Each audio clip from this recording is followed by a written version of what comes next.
Hello everyone, আসসালামু আলাইকুম। সবাই কেমন আছেন? আমার আরেকটি নিউ ভিডিও নিয়ে আপনাদের সামনে হাজির হয়ে গেলাম। আমরা একটা মেহেদি প্রোগ্রামের আয়োজন করেছিলাম ঈদ উপলক্ষে। এইটা জেলা পার্কে গতকালকে ছিল। তো আমরা সব ফ্রেন্ডদের বাচ্চাদের মানে বউরা আসছে, তো সবাই আছি এখানে। খুব সুন্দর একটা আয়োজন হয়েছিল। তো আমরা অনেক এনজয়ও করছি। অলরেডি সবাই মেহেদি দেওয়া শুরু হয়ে গেছে, আমরা অনেক এগিয়ে চলে এসেছি। তারপরে এরই ফাঁকে ফাঁকে গল্প গুজব হচ্ছে। আমরাও একটা করে শাড়ি টাড়ি পরেছিলাম, সবাই একটু সাজুগুজু করেছিলাম, যেহেতু মেহেদি প্রোগ্রাম। আবার ঈদের ঈদের মেহেদি হচ্ছে, এই জন্য আসলে বেসিক্যালি সবাই একটু করে সুন্দর করে সাজুগুজু কিংবা শাড়িও পরেছিলাম। তো যাই হোক, এরই ফাঁকে আসলে সব আস্তে আস্তে সব ফ্রেন্ডরাও চলে আসতেছে। আমরা অলরেডি মেহেদি প্রোগ্রাম শুরুও করে দিয়েছি। তারপর সবাই একে একে আসছে, আরও অনেকেই আসছে।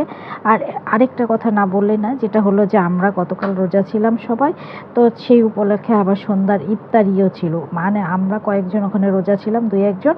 আমি আর আমার আরেকটা ফ্রেন্ড রোজা ছিলাম। তো সেইটার ইফতারিরও আয়োজন হচ্ছে, সবাই মিলে একসঙ্গে খাওয়া দাওয়া হবে। আজকের ভিডিও এই পর্যন্ত।